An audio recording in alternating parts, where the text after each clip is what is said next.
There we go. So this is me. Can you see my screen all right? It should say goal setting for PMO teams with OKRs. Well, nod, I'm getting a nod. That's good news. That's a good starting place. And just to make sure I'm talking the right thing, so I went to, as I tend to do with these things, I went to the PMO Flash Mob website and then just kind of pulled the wording off there just to make sure we've got the right presentation. So it had this at the top. Basically, I paraphrased it slightly, but the idea was we all know how to measure projects, whether it's RAG statuses or milestones. We've got a kind of a view on those, thanks Ken. But how do we measure whether the PMO is meeting the needs of the organization? And measuring the PMO always seems a lot harder than measuring projects. So that's kind of what we're about.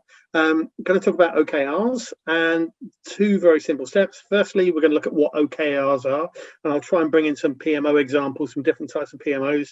And then I'm afraid I'm going to get you to do some work and you're going to craft your own OKRs. Don't worry, you'll be doing it in breakout groups, so safety in numbers. And then we're going to look at how OKRs can be used to align and accelerate PMO performance as well.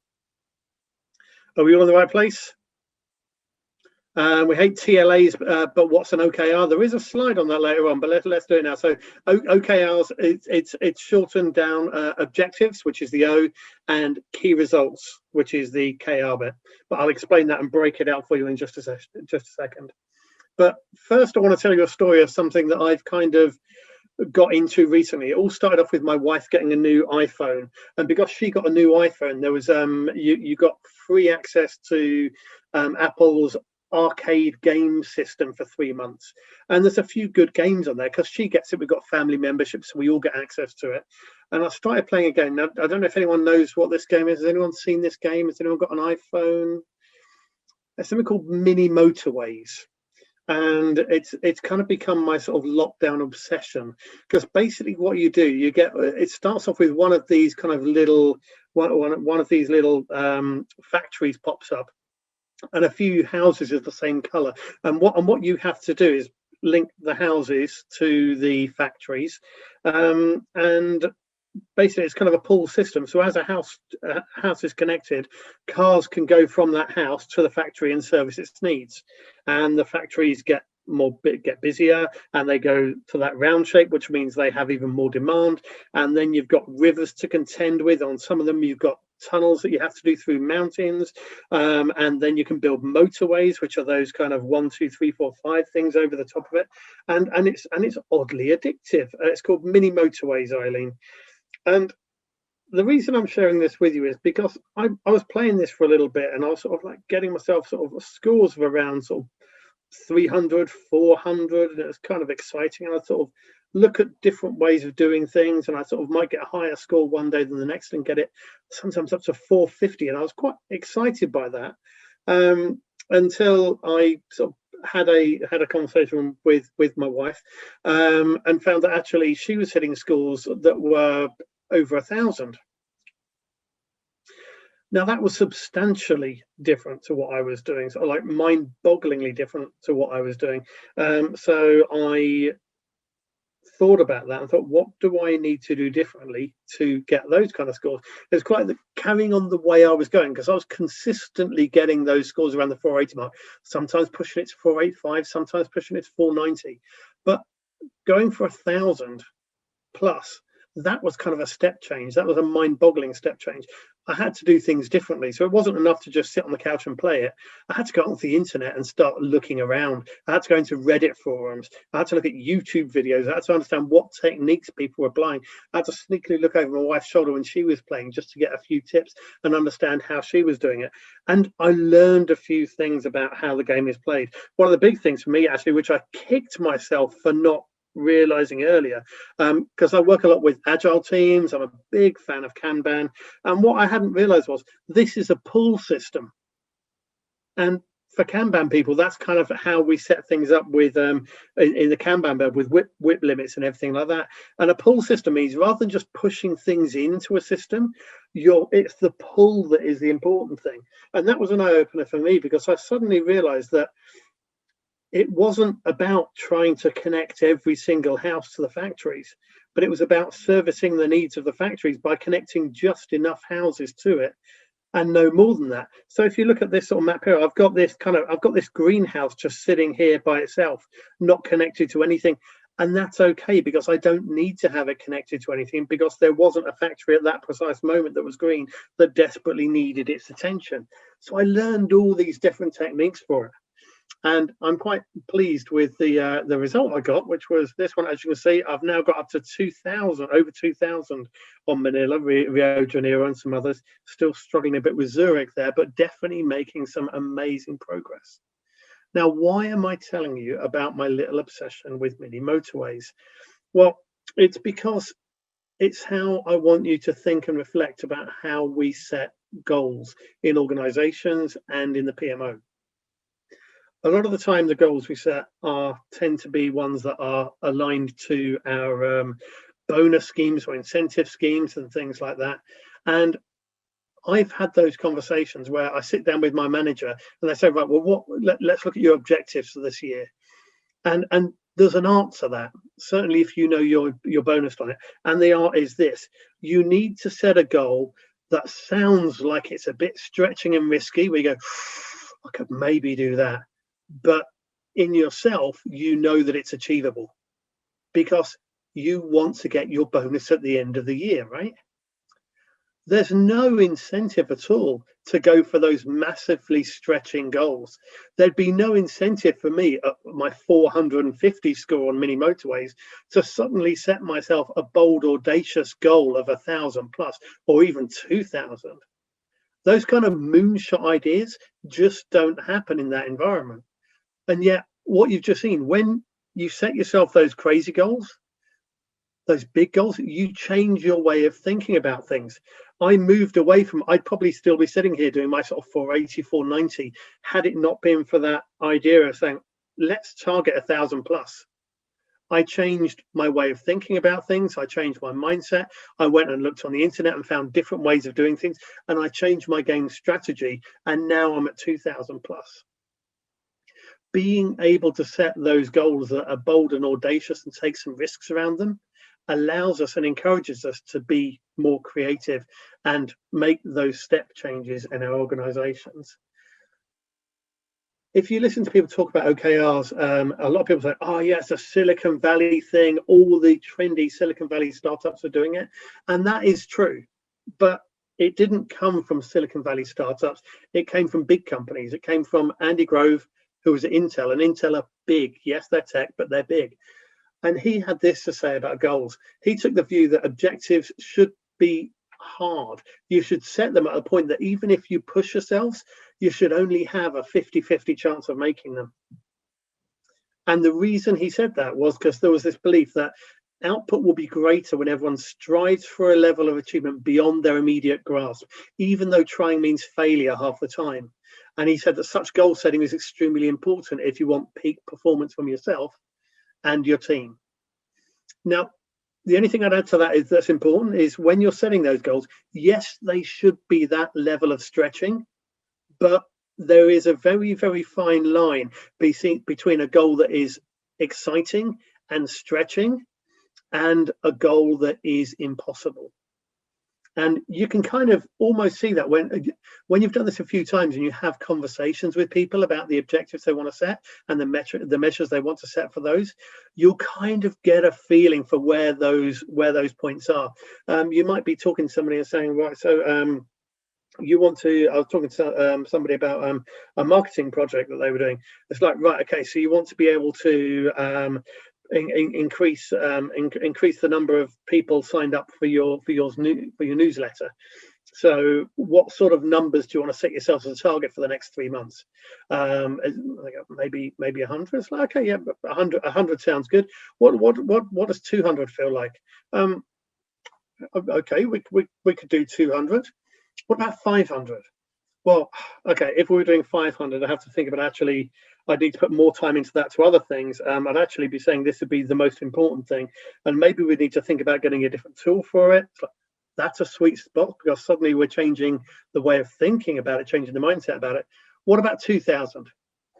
Well, no, that's not going to fly. And the body language is quite key to that. There's kind of folding the arms and pulling in. And it's like not possible. And that's kind of where you get that switch. Those impossible targets, nobody wants to come into work to aim for something they know is impossible. That's not motivational. That is, to Ken's point, that is demoralizing. But going in for something that you feel is stretching but achievable, that's the kind of stuff that is exciting and pushes people forwards. And yeah, that goes back to the bonus point, Leslie, absolutely right. And that's why we try and decouple those when we look at OKRs. So let's look at what these are about. Going back to the question earlier, what does OKR stand for? It's objectives and key results. And there are two parts to this. The idea is you have an objective, which is a kind of an inspirational statement. And for those of you in Seattle and sort of certainly further down the West Coast, you should be trying to say these with a sort of a West Coast LA sort of accent and twang on. And if you can say it like that and it sounds kind of natural and a bit Hollywood, then you've probably got the level of inspirational statement around these about right. But they should be attainable. We usually set these quarterly rather than annually, although if you're setting them at the organizational level, you tend to go for the year and then set them at a team level, a quarterly cadence below that. They should be within the team's control, provide business value, and these are qualitative statements. All the wine's kicking in. Qualitative statements. So these aren't the ones that you're putting numbers against. It's a very qualitative statement that we're making. Here's some examples from a team that I worked with. This was a software team, and the idea here is that we were setting goals for them. So you can see these are inspirational. They wanted to improve their test procedures and become the team that all others aspire to be. Some of them are less exciting. Refactoring our user management module to make it blisteringly fast. So it was a mix of things that they put in there as objectives they wanted to go for. And then we look at the KRs that sit underneath those. So these are the quantitative statements. These are the actual numbers that we are measuring. When we talked about people signing up to that newsletter, and we were talking about that 500, which felt like our sweet spot, that's the measure that we're talking. We want to hit 500 new people on it within a quarter. So that aspirational statements, we're putting something in there that is very, very stretching, but also quite specific. We've got a very clear number there. Within a quarter, we want 500. They're progress based, and this is where we start to see the difference, ideally, between OKRs and sort of traditional, quite binary metrics. These should be things, ideally, that we can show progress on over time. So if I've got my 500 metric there, I can see week on week, has that gone up 20, 40, 50, 60, 100? How does that look going over time? I can measure that weekly if I want to, or monthly, as the case may be. And we've got this idea of alignment, which I'll come back to a bit later on, but we're looking at where we are trying to align with the teams above us in terms of the in terms of working with the organization. So looking at the hierarchy, if we've got goals set for the business, we want to make sure we are aligned with the rest of the business on those, but also horizontally aligned with the other teams that are around us.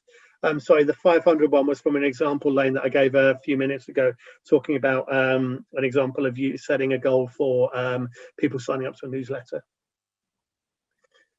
KRs look a bit like this. So that first one there, again, these are real ones, so they're not perfect. That top one isn't great because it feels a bit binary.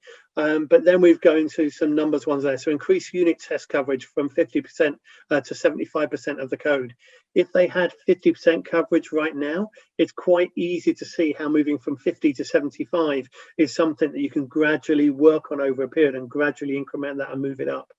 Same for discovering at least 100 bugs on and open issues in old code that hadn't been reviewed for a while. Routinely conducting security assessments. I'd probably put some more timings against that one to get it a little bit more specific. And that product satisfaction score of at least 7.5. The reason that one was in there for this team was the point I didn't mention there under key results, which is about driving the right behavior. So it would be quite easy to improve your test procedures and become the team that others aspire to be, without delivering anything useful to the end customer or without really improving the product your software team is working on. So that one was in there purely to keep the team honest and true to themselves. It's not just enough. There's no point in delivering amazing testing if we're not delivering a product that people want to see. So that was kind of their view on it. Smart absolutely feeds into this, Kel, so yes. Here's a real example. This was from an event we did where we were doing some, this was a test example, funnily enough. There was a new product. They wanted to get feedback from real people. The company I was in at the time, we had an open space and we said, we'd love everyone to come down and just test this out and see how it works. See a few smiles from people who recognize where it is. And I went down and saw them because we were rolling out OKRs at the time, heard what they were doing. I said, well, that's great. That's a really good idea. How are you going to measure the success of this session? They said, well, we want to get people to sort of test it. I said, great, tell me a bit more. And as they're talking, I'm writing this stuff down. And then I got the eye rolling. I know what you're doing, John. You're trying to OKR this, aren't you? It's like, yes, I am trying to OKR this because that's what we do. So we got this objective statement, get real fans from within the organization, testing our new system called My Account and providing a rich seam of data that will ensure our launch is amazing. Isn't that far more exciting than just saying we want to get some people to test it and see what it's like? So again, that's where the kind of West Coast inspirational stuff comes in. And that's like, well, how do we know that's going to be successful? What happens at the end of the day that will, how do we know at the end of today this has been a good session? Don't know. Well, what do we kind of need? And as we worked through it, we decided they wanted to try and get 100 unique visitors to come down and measure things, 20 people to do interviews and feedback on the design. And out of those 100, they wanted to try and get 70 combinations of unique devices and browsers tested. And we went through those conversations and we measured it. And what you can't see there was we had a big, I then kind of cut out a cardboard arrow. So we had a kind of sliding scale on the wall. We could see how far we were getting. And we just kept moving that. So it was very, very clunky. It wasn't a modern digital system and dashboard that we put in. It was a cardboard arrow on a wall. But when I popped down after lunch, things had kind of slowed down. They felt okay, but people weren't coming down anymore. And we're then asking the question. So you've got kind of to 0.3, 0.4. How are you going to get yourself up to 0.7, 0.8, get close to that 100 level? I suppose we'd go around the office and ask a few people. Is that a good idea? Actually, yeah, let's do it. And suddenly people went off around the real building, found people, brought them down to test this and play with it. And they got themselves, I can't remember what the exact scores were, but they ended up quite close to that 100 number and they got the results they wanted. Not only that, to someone's point, what happens if they don't achieve them? Isn't that demoralizing? What we said was, do you know what? Anything above that 70 mark for the 100 unique visitors is good. We're shooting for 100, but anything above 70 is good. And actually, it's more than we think we would have got had we not set ourselves the goal. So they felt fantastic at the end of this. Even though they hadn't quite got the 100, they'd hit 80, 90, 95, whatever it was, they'd hit themselves. But they still felt really, really good because they'd moved stuff forwards and they'd moved in the right direction. And when they went back to their teams afterwards, they were able to quantify how good the day had been, rather than just saying we got people down and they quite liked it. Now, I know you're saying this is quite nice, but we're not a software team, we're a PMO team. Can you give us a PMO example? Yes, we can. Here's a nice PMO example for you. So this was objective with a team, develop a PMO as a center of excellence that people want to engage with. Quite aspirational. Yeah, that sounds exciting. You think about it. Is that something that you feel you could get behind? Would you turn up to work to try and be the PMO center of excellence that people want to engage with? Yeah, absolutely. It sounds kind of exciting. And for that one, we had 5 key results. So we wanted to make sure that if we're a center of excellence, we need to have people who are up to date with the latest ways of thinking. They've done the training, they put the hours in, they've developed themselves. So we put a target in. All members of the PMO have completed 15 hours of personal development. And we started measuring how far we got through that. We wanted to make sure there was fresh, informative content added to the business-facing wiki every day, and we were tracking whether that was happening every day. That we flipped a little quality measure in there for informative content, not just content, but informative content. We wanted to run some lunch and learn sessions, but crucially, we wanted them to be ones that people turned up to. So they had to be interesting and relevant. So we said at least 10 people at each of those. And the satisfaction survey score. So we were running these satisfaction surveys. We wanted to make sure we got a score of at least 8 out of 10 on those. And this one we quite liked was drop-ins. If we really are that center of excellence that people want to engage with, they're actually going to engage, which means in the office that we're in, they're going to wander over and ask questions and chat with us. We're not that scary PMO policing function. We're somebody that actually people want to come to and ask us for advice and insight, because there's no point in being called a center of excellence if nobody's actually coming over and wanting to have a chat with you and wanting to actually learn from you and from the excellence that you're claiming to have within your team. I'm going to take a minute to break out at this point and hand over to you for a second. So if you have been paying attention, you'll remember this idea of your objectives being this inspirational statement that is very, very qualitative, and your key results are the things that you measure, ideally on a sliding scale from 0 to 100, not always, but ideally. This idea of having something progress-based that you can measure over a quarter and that drives the right behavior. I gave you a few examples there. I gave you an objective from a real testing session that we did, and I've given you a PMO example there. So the idea was this was a PMO that was setting up to be a center of excellence that people wanted to engage with. Now, you will all have your own PMOs with your own challenges, and we heard about a few of those as we started off. But what I would like you to do is get together in some small groups. I'll let you choose the grouping sizes, Lindsay. And what I'd like you to do between you is try and come up with a PMO OKR amongst yourselves. So quite quickly, if you can imagine a scenario that you want to talk about, craft yourselves this inspirational statement that you want to get behind, and then think about a couple of measures, maybe 2 or 3 measures that you want to use that are the things that you can use to say, actually, we feel we've delivered on that inspirational statement that we've got for ourselves.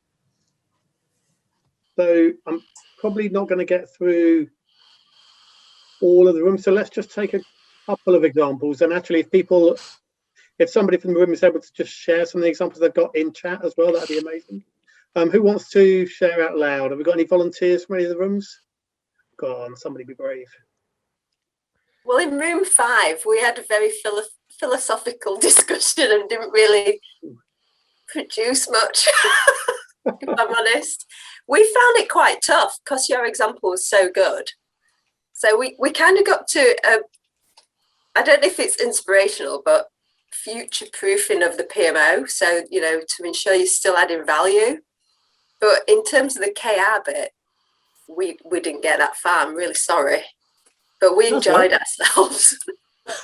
So what does future-proofing mean to your PMO? You know, so ensuring that you're still adding value to the business so they don't disband you. So I'm not sure it's an inspirational thing rather than a living by mild threat. So if you're looking over, so if we're starting sort of now and running for the next 3 months, how would you know that you've kind of got there? How would you look back and say, actually, we feel a lot more future-proof now? I guess you align to the business goals and what their objectives are.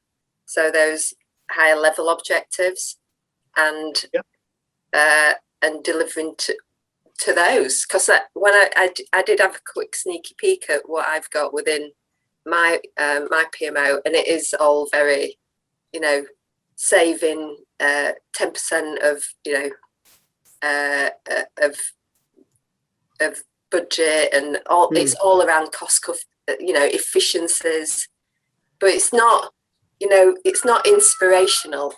It's you must do this so we improve our margins. Gotcha. So it's taking that level up. That you go, yeah, come on. So I just saw Karen's raised her hand there, I think. Yeah, no, just was going to feedback from room 4 when Leslie's finished, because we sort of started at the bottom and then went up to the top and then got stuck on the top. But I think we kind of got to just about in the end, we got to a sort of like inspirational objective, but in a sort of roundabout way. But I was just going to wait till Leslie had finished, so I couldn't find the hand emoji on the thing. Oh, that's fine. I just saw you waving.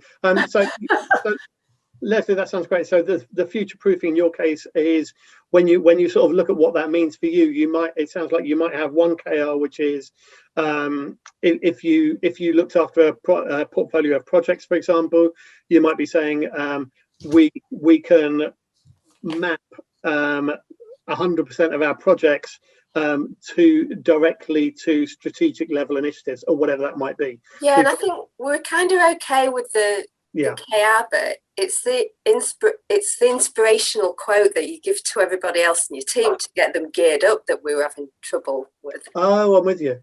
What you've done is fine. We want to future-proof the PMO to ensure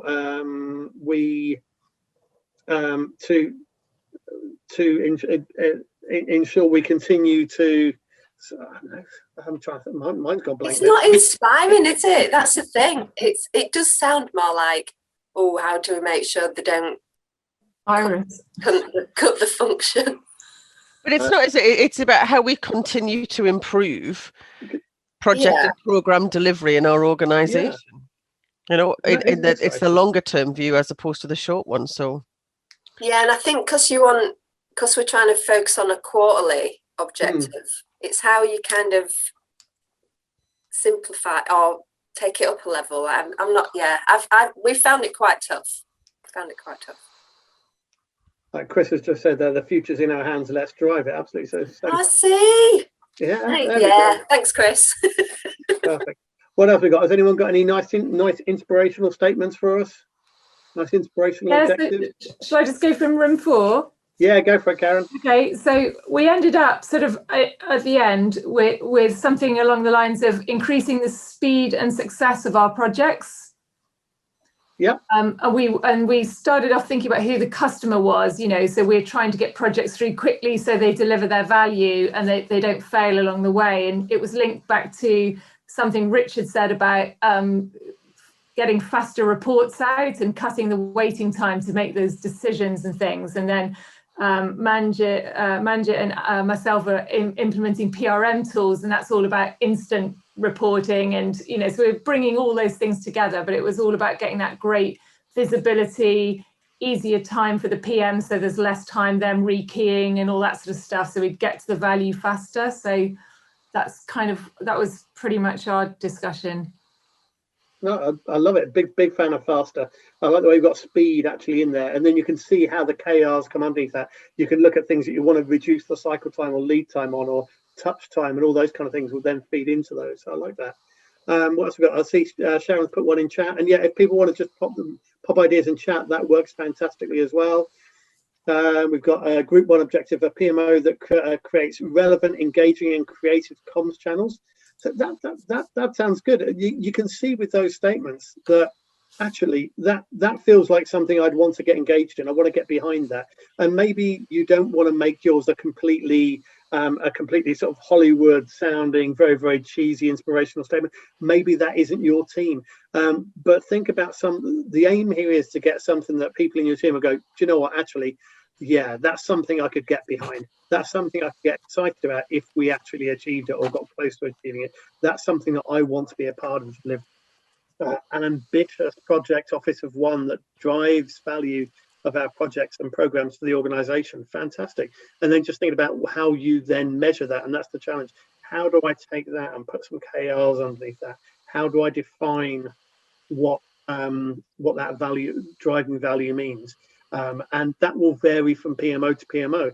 Is it the help you're giving them? Is it the fact that if you're more of a governance PMO, maybe it is holding them to account and making sure they're doing things the right way, because we know for a fact that all the projects that do things the right way have a higher chance of success. So whatever it may be, putting those KRs in underneath it and allow you to actually measure how you've done against your objective. So you've got your objective statement, which is this inspirational statement that is describing the direction of travel more than anything else. This is where we're going. This is our journey. And then the KRs are basically saying, this is how we know, this is how we will know when we got there. Right, let's dive back in. Shall I share screen again? Let's share screen again. Let's do some more slides. There we go. Share. Lovely. Lovely. Okay, so we've crafted our own OKR. Well done. Top work, everyone. And if you do have some to drop into chat, do add those in while I'm talking, because I love to see what you've come up with. So this is how OKRs work on an organizational level. So I'm just zooming out to the organization for a minute, because while we're looking at these for the PMO, I just want to think about how they fit with the organization. You've normally got a sort of company vision, mission. We have OKRs beneath that, so we can set OKRs at the organizational level. Now, often, I think, as somebody mentioned in chat earlier, they do tend to be set on an annual basis rather than a quarterly basis when they're done at the organizational level. And I think that's mainly because organizations tend to be reporting and measuring on an annual basis, so that's how they tend to work. So we tend to set them at that level there. But if you imagine a sort of hierarchy, you can actually then have a hierarchy of OKRs throughout. So you can have the OKRs for the organization and then be saying, right, well, actually, my team underneath that, what do my OKRs need to be to support the ones for the organization? There is some software out there that does OKR stuff. And one of the things that I'd urge you to, if you're playing around with these, to watch out for and be wary of is where they try and put mathematical links between them. So we're saying my KRs measure here, those roll up to the ones above it. It often gets very tricky when you're trying to do those very scientific causal relationships between things. Because if you get a PMO team who support projects, maybe you would get into a tangled mess saying, well, we want to, the goal of the organization is to increase sales, and we know we've got 3 projects running that are there that are going to release new products that should help us increase sales. But how do I try and create my OKR that links to increasing sales? If I try and set myself a KR that is directly sales based, that's not really going to be something my team get excited about because it's so far removed from us. How do I say confidently what we did directly links to it? And what you end up doing there is basically taking those kind of punts that if you were a scientific organization, you might spend a lot of time trying to work out causality and correlation between things. What we tend to do is just rely on your expertise and the people around you's expertise. So you have a conversation, you come up with a scientific hypothesis effectively, which is saying, we believe that by doing X, Y, and Z in the PMO, we will have a positive impact on projects, which will increase their success of delivering, which will allow us to drive that. And as long as you can have those conversations with your line managers, with the rest of the business, and they buy into that, then it's perfectly okay to have your OKR that is loosely coupled to the ones for the rest of the business. The crucial thing is they're being able to tell that story, though, being able to verbalize and articulate how your inspirational statement connects up through the organization. Because if you can tell that story, you can teach that story to the people in your team. And if they understand how the work they are doing to achieve their OKRs links back to the business OKRs, then they're going to feel more part of the organization and understand how everything connects together. And people who are connected to the organizational goals are people who want to come to work because they genuinely feel they're making a difference, not just to their team, but to the organization as a whole and the OKRs of the organization, and by association, the mission and the vision of the company. We tend to look at OKRs first and project and milestones second when you've got an OKR-based organization. And the reason is this: when you set up a structure that says at the very top level, we're going to deliver these 5 or 10 projects this year, you're constraining yourself to delivering those projects, almost regardless of what the business cases for those projects are. So you suddenly end up focused on getting this milestone delivered and getting the projects across the line, almost regardless of what the benefit to the organization might be of that project actually delivering, because the organization changes as you go. What you end up doing is this kind of frozen state you're in where you have to deliver these projects, even if the reason for delivering that project has long been forgotten. By going OKRs first, you've got that flexibility of saying, look, we're delivering projects because we believe these projects are going to help us achieve our OKRs. The moment you're looking at it and saying, actually, that project isn't turning that dial as much as we'd liked, or we found something else that we think might turn that dial more, we can the project. And we can do that quite happily because it's not tied into our objectives for the year. The objectives are based on the OKRs, not on the projects. So it makes it easier to kill projects within the portfolio and focus on the things that we know are genuinely going to drive the business forwards for. I'll give you a few examples of what OKRs might look like for a portfolio PMO. So these are real examples from a real portfolio. And we had 4 objectives for this team. So portfolio planning and management in place and aligned with the 2021 business plan. I know somebody else was talking about alignment a minute ago. Default to open was quite a big statement in the organization, because what we're saying was actually what was happening with projects was people would open up a project space and lock it down. Let's secure this area so only the project team can see it. And what we're saying was, no, actually, let's reverse that. Let's say our default for everything is it's open. Everyone can see everything. Everyone is engaged in everything. And we try and make things as transparent as possible, which was quite a mindset shift for us. So that's quite a bold objective. Getting feedback loops in place. We want to have feedback loops in place that allow us to understand where things are going wrong quickly. And the last one there was how people are trained. We want to have highly skilled people working for us because we know they are more efficient, more effective, and get things done. And just to give you a sense of some of the KRs that went underneath these, again, not perfect ones, but measure that 100% of projects that are past the inception gateway in our process can be defined by their contribution to the 2021 business plan. And you can imagine how you can get a dial on that, and you can measure, well, we're at 5% now. How are we getting on? We're at 20 now, 25, 30, and you can see how you can build that up over time. Defaulting to open, we can measure how many of the Confluence spaces are locked down, for example. We had regular showcase show and tell sessions. Are they actually happening weekly? And are the roadmaps and milestones accessible to all? Again, looking across the portfolio, how many of those are locked down? How many of those can we prize out of people and tease them to unlock them and share them? Feedback loops in place was around weekly reporting, showcases. So we mentioned showcases twice. One was making it visible, but the feedback loops was actually making sure they had broad attendance. If you've got showcase and nobody's turning up, you're not getting good feedback loops out of those. So they're not really working for you. So it's important we had broad attendance of those, because then we get the feedback loop from people that attended. And all projects have defined gateways in place. Meant if we've got gateways, it's not a case of just trying to get people through gateways, but we're using those gateways as an opportunity to use them as a feedback loop. Let's see how the projects are doing. Let's bring them back and test out the business case. You've got those regular feedback loops on how the projects are going and whether they're moving in the right directions. And lastly, in terms of our people, introducing online training for them, for our team, but also for the organization on how our project framework works. Launching lunch and learn sessions. Again, I seem to be a fan of those. I think I mentioned them in the other one as well. And all team leads and designated team members have completed that online training. So it's not just enough to say we've got the training live. We actually had to make sure people actually completed the training, because as anyone who's been involved with online learning sessions knows, that you can create those courses and make them available to people. Getting people to actually finish those courses is a very, very different metric. So that was just a few ideas we had there that we used within a portfolio PMO setting to try and set out what they wanted to do. Now, I talked earlier about this idea of horizontal alignment and vertical alignment. So the idea there is that if you're working in a PMO, whether you're a PMO of one, I saw a poo further up the channel, I think, whether you're a project officer of one or two or a big one, you're not operating in a bubble.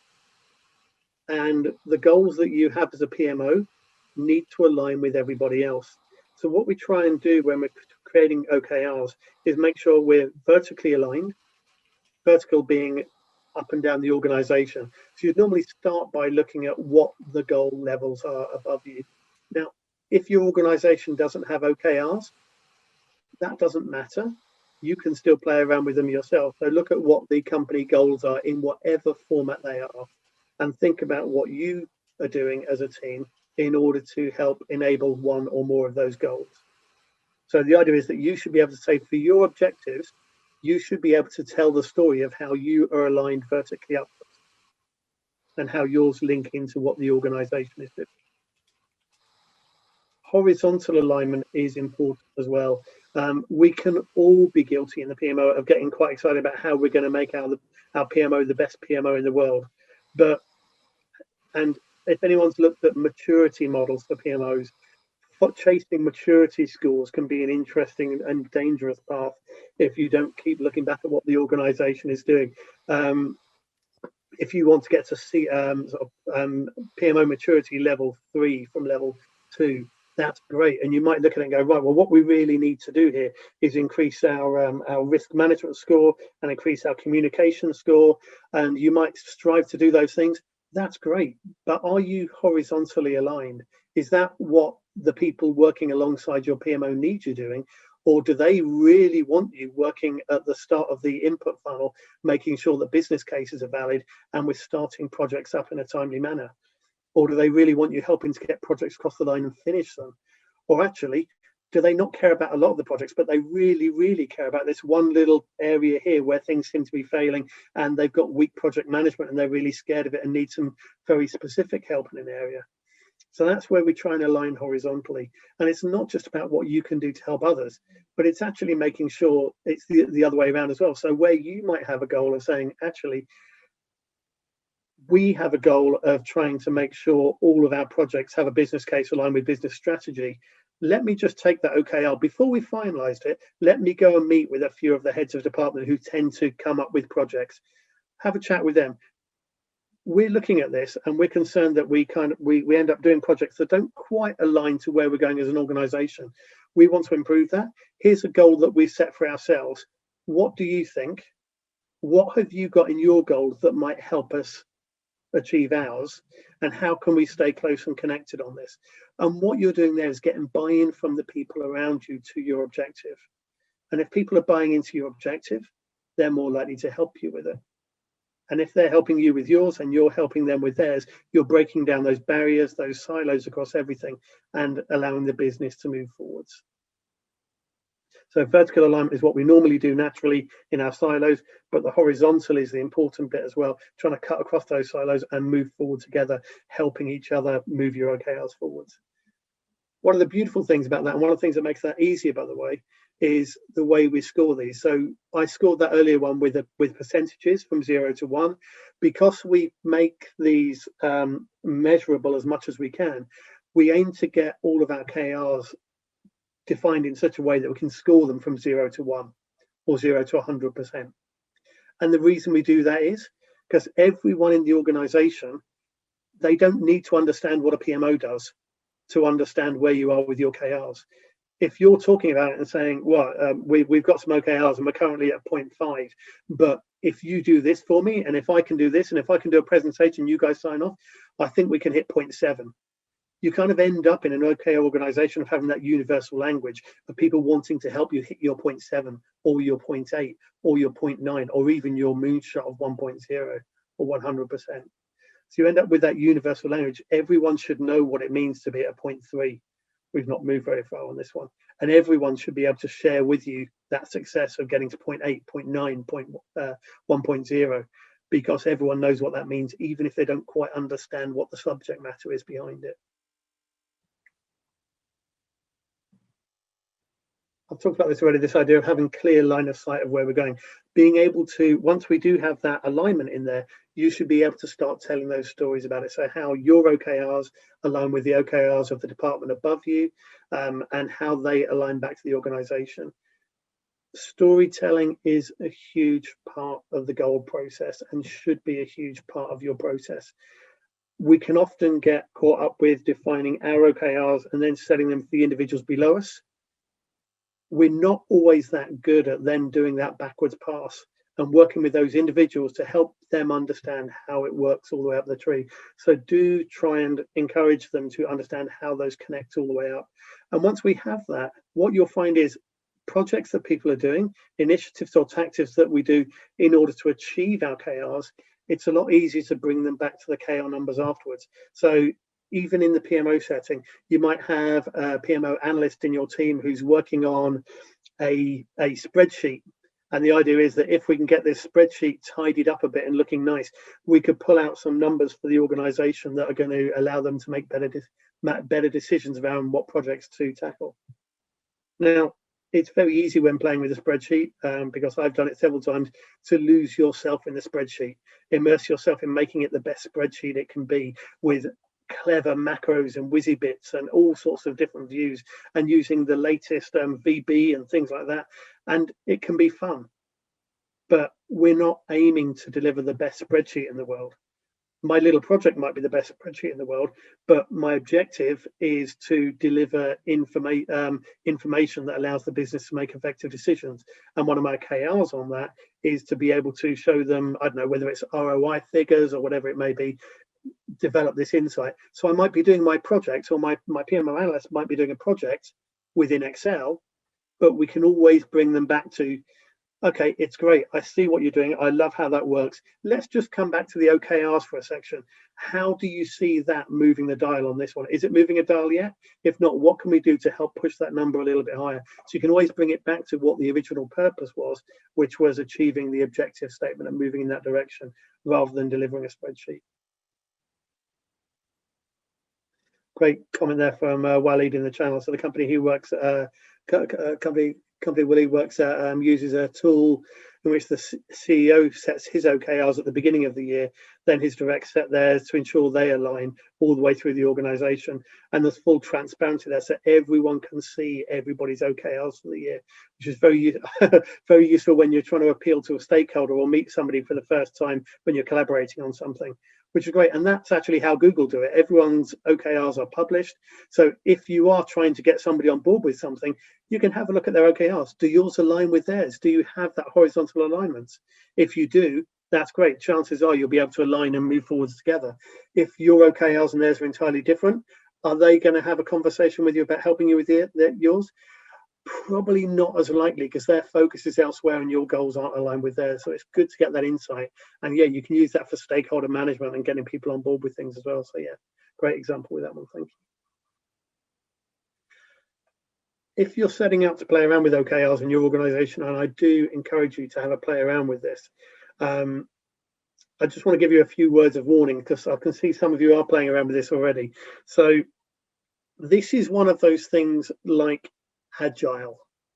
Agile is deceptively easy. You've got some values and some principles and a few ceremonies, and that's it. How hard can it be, right? And you suddenly get into it and you go, oh, actually, this is really quite hard to make work. OKRs are the same. Setting an objective statement sounds really, really simple. Setting a few KRs sounds really simple. And we've just seen that when we've got into a room, actually, it's kind of hard to set those up. Not only is it hard to set them up, it's really hard to get them right. You will fail the first quarter. You'll probably fail the second quarter. You set these up and go, yeah, that makes sense. That feels like something I can get behind. I've got my inspirational statement. I'm inspired by it. The team are behind it. We know what the measures sound like. And then you start.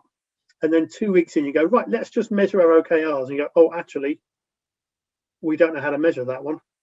And actually, we suddenly realize that one's not going to move for about until we finish this project right at the end. So it's going to be a bit of a hockey stick curve, that one. Oh, that's all a bit depressing. This is not really going to work. And you realize those mistakes first time around. The important thing with it is to acknowledge that you're not going to get it right first time. The important thing here is not scoring your 1.0 on everything. The important thing is setting that direction of travel and everyone understanding where you're going and striving to achieve it. That's the important thing. So if you get it a little bit wrong first time round, you're still traveling in the right direction. And then you learn from that and make your OKRs for the next quarter better from that learning. So you can hone them and tune them and make them better as you go. But it is one of those things that's deceptive. If you are playing around with those, do set the expectation that you're probably going to get it wrong first quarter and be okay with that, because it's a learning experience and you move forward together. It naturally encourages thin slices of value over milestone-based projects, because what you want to try and do is sit down every couple of weeks or whatever it may be and watch a dial turning. I'm trying to do my bit like watch a dial turning. And if you can watch that dial turning, it's exciting. You're moving towards your goal. It's not suddenly at the end of the month, have I achieved this tick or cross? It's actually every single tiny slither that you do is taking you closer to where you want to be. And those are then kind of quite exciting. So you encourage yourself to deliver thin slices. You don't want to deliver a brand new newsletter tool at the end of the month. You want to be adjusting your current newsletter and just incrementally doing small things that change it. You can ask yourself one day, what can I do today that will increase that number tomorrow? Let me set up a tiny mini project that I'm going to do this morning that I hypothesize is going to improve that number. Let me do it now. Let me see how that number moves tomorrow. And if it's worked, let me see if I want to carry on with doing that a little bit more. Bite-sized chunks, as Sharon says, so you can see small bite-sized changes. And those small bite-sized changes add up to big things over time. Last thing, there's data flows two ways. I was in one of the breakout groups and we kind of touched on this two-way thing a bit, but PMOs are often really, really guilty of doing one-way communication, walking up to a project team with a clipboard in the old days. It's all digital now, but wandering up and, how are you getting on with this? How are you getting on with that? How are you getting on with that? Where's your timesheet? Why haven't you done this? Where's your report? Thank you very much. Goodbye. And they wonder why people don't like us. But if we're working with teams and setting up OKRs, and if project teams are setting up OKRs, they need to be able to see metrics from the business. And if they need to see those measures from the business, then we need to be playing a part in getting those measures down to them. So it's not enough for this one-way communication where we're taking information and sharing it with an exec team. We need to be taking metrics from the business and sharing those with the teams doing the work.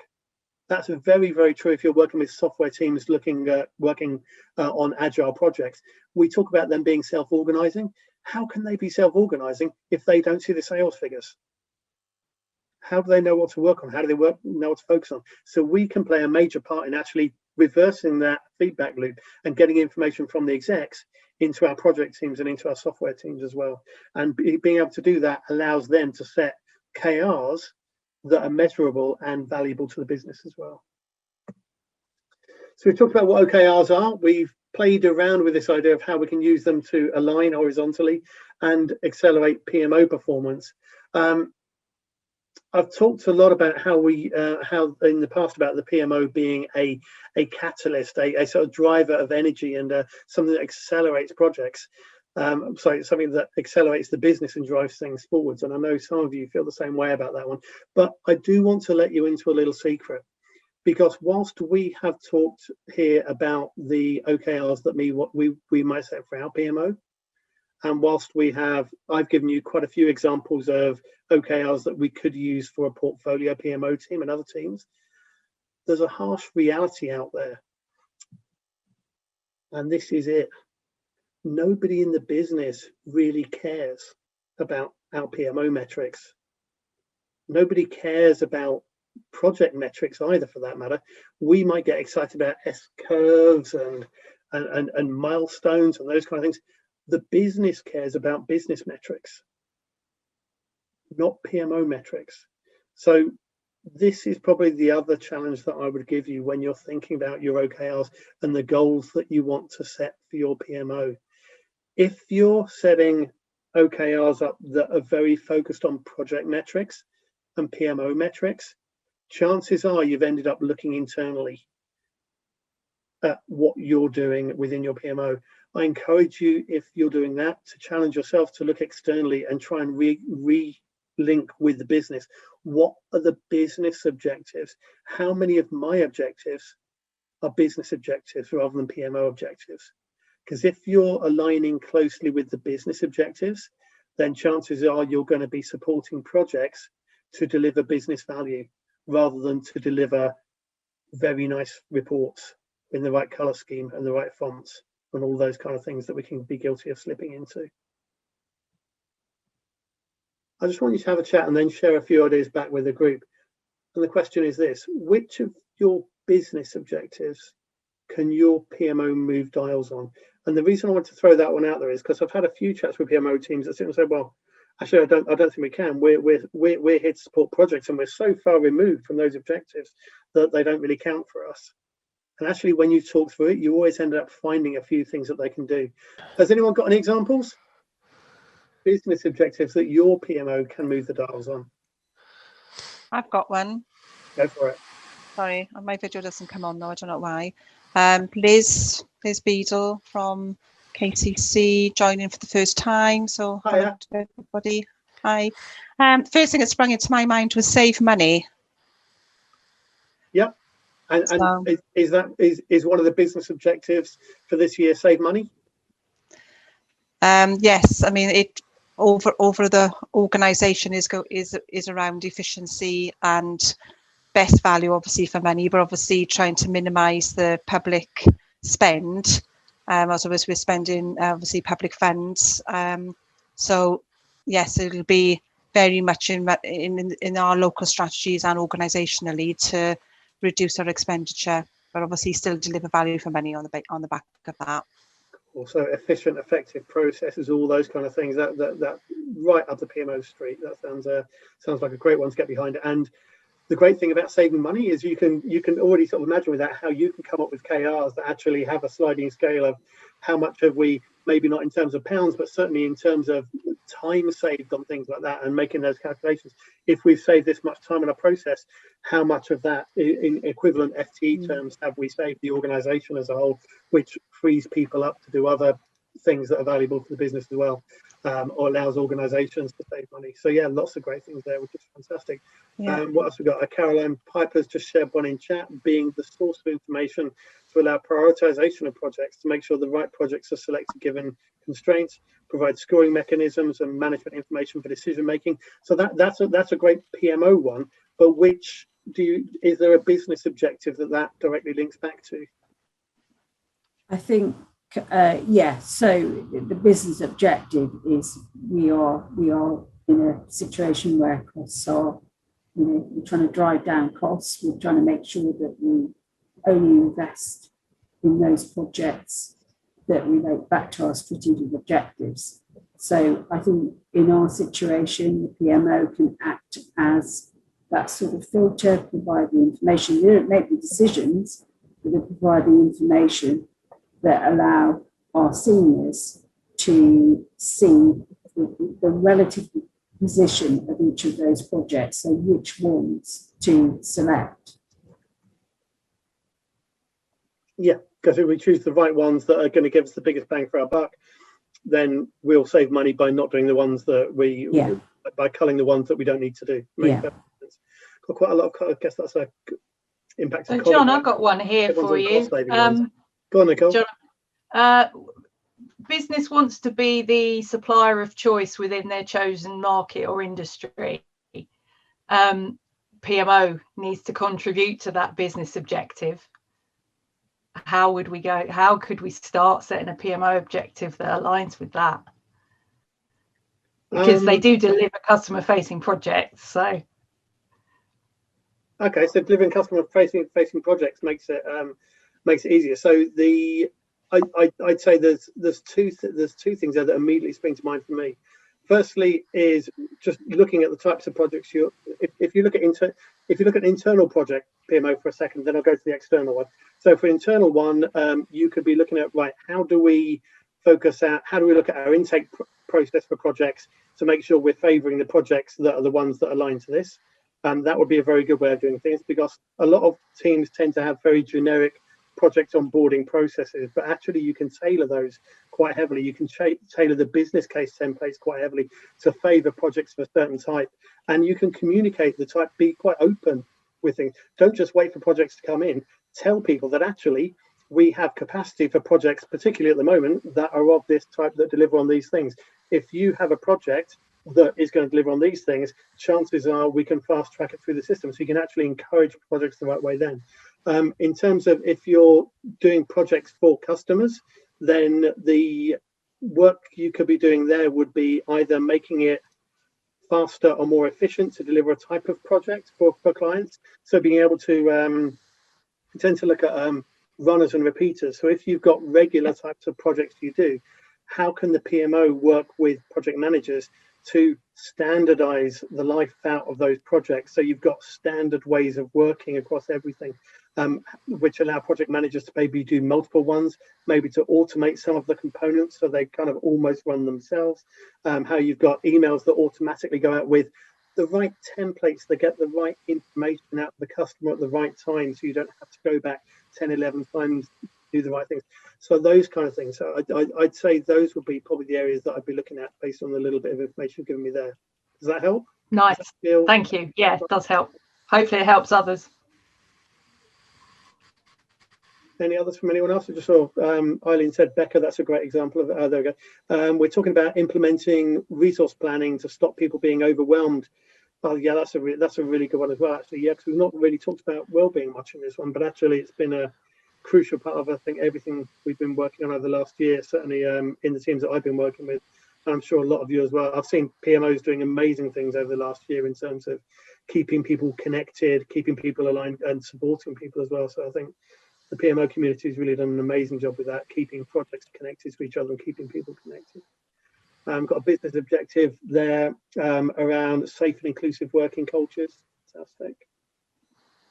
and from Pmo there, increasing employee engagement. So yeah, you can see how the PMO can play a vital role in that one, improving the engagement there as well. We're nearly at time, and I know Lindsay wanted a little bit at the end. I'm just going to move on quickly to look at people, I guess, on this one. So leadership with these.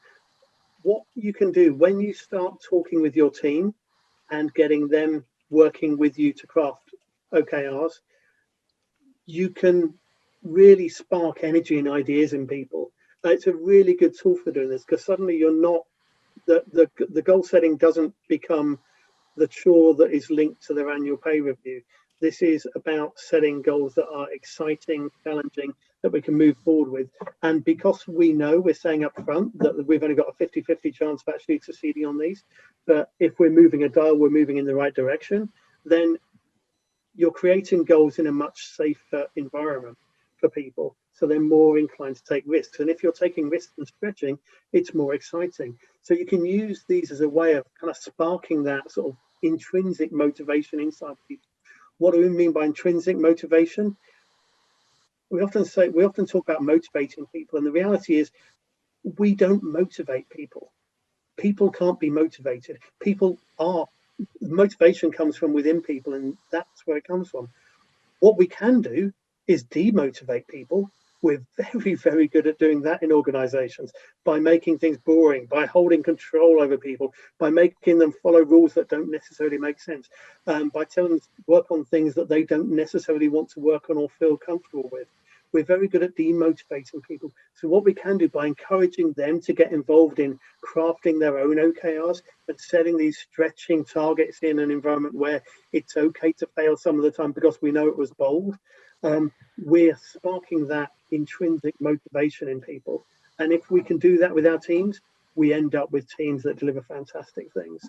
And by doing that, that's what I mean as well, by maximizing our people, using the skills that they have to your advantage. Don't try and create homogenous teams. And I've got a little person.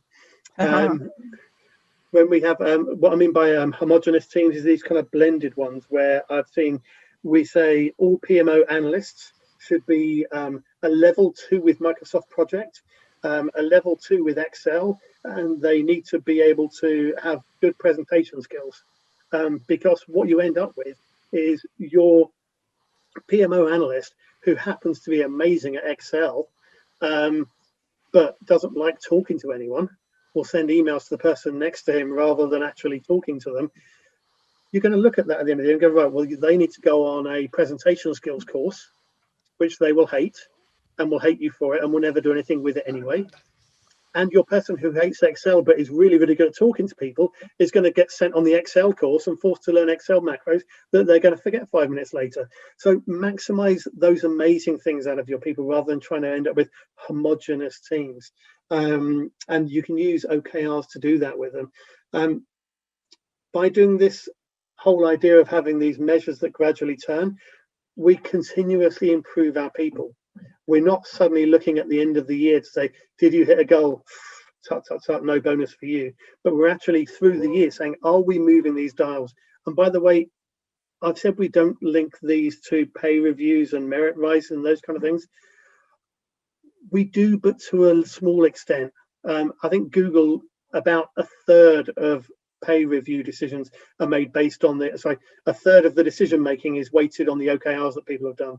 Because how do you measure that exactly? You need to measure it through the conversations you have with your team. How do you compare someone that set a massively stretching goal and only achieved 10% of it with somebody that set a goal that is very, very safe for themselves? So you need to have the conversations, understand how much risk they're taking with these, how bold they are, how well aligned to the organization they are, and factor that into how you're rewarding people, but not directly on the 0.7, 0.8, 0.9 scales on things.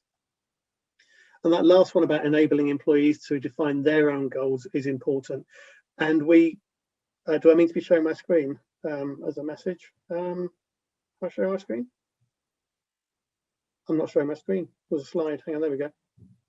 There we go. That was the slide you were missing. So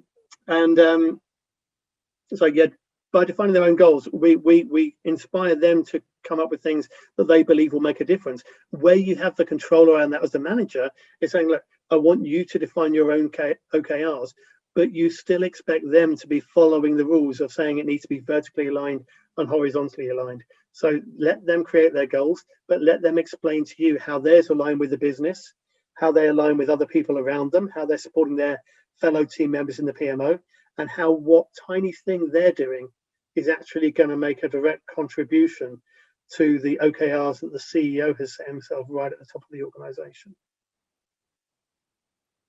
And that feels like a good place for me to stop talking. We've got 6 minutes. Lindsay, are you back with us? She's nodding. She is back with us. How's your internet going, Lindsay? I am. I don't know whether you wanted to do Q&A in and or out. you wanted to wrap with. But hopefully you can hear me. So, but thank you very much, John. That was brilliant. Thank you. I think what it's also done, as you can probably see from all the chat that's going on, it's spawned a load of stuff, things that we can again do new sessions on and all the rest of it.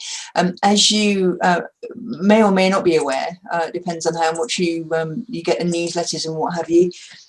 You'll probably be aware of a couple of things. The product placement that's been going on. I should have had one of those things that they have on TV programs and films to warn you that there would have been product placement, which is a competency framework. So yeah, so hopefully you've managed to get a copy. If not, what you're waiting for, get on it. But you'll also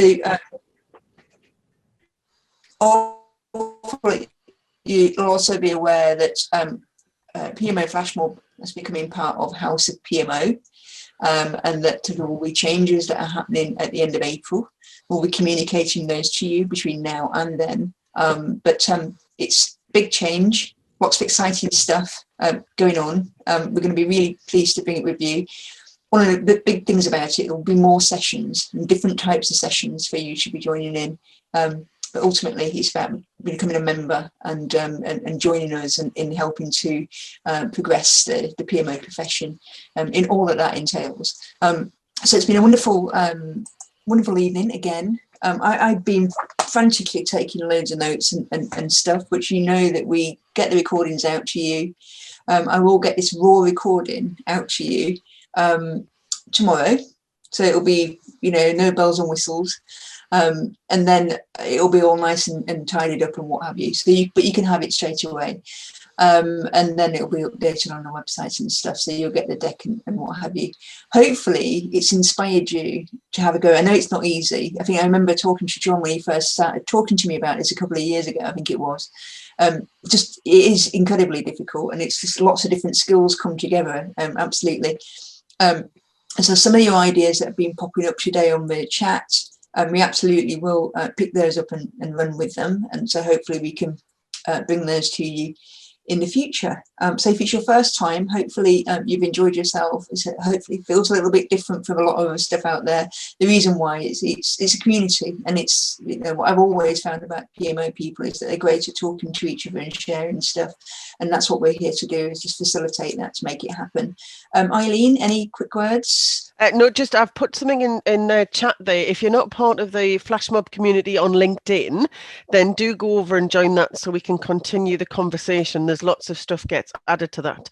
And again, as we mentioned, anybody who fancies doing a short session, what we often like to do is we'll create one PMO Flash Mob, and we have lots of people do like 10-minute sections, just little bits to contribute. And it's about what you're doing, and we can share that, and we kind of facilitate those kind of conversations. But it wouldn't mean anything unless we had real people doing the work and kind of presenting. So get in touch, anybody and everybody. 5 minutes, 2 minutes, anything would be good for other people. And you've seen all of the kind of the comments. Everybody's appreciative and recognizes that we all go through some challenges, and having some real life stories from some situations is really kind of gives us inspiration to kind of try a bit more in our own PMOs. Great. And just a final word. So thank you very much again to John. If you're not connected to John on LinkedIn, find him, Mr. McIntyre, and make sure you're going to have a look at Hot PMO. He's smoking hot. So thank you very much again. Lovely to see you all. Lovely to see faces again. Thank you everybody for a great session. Look out for the recording that'll come out to you tomorrow, and hopefully we'll see you again at the next session. Take care, everybody.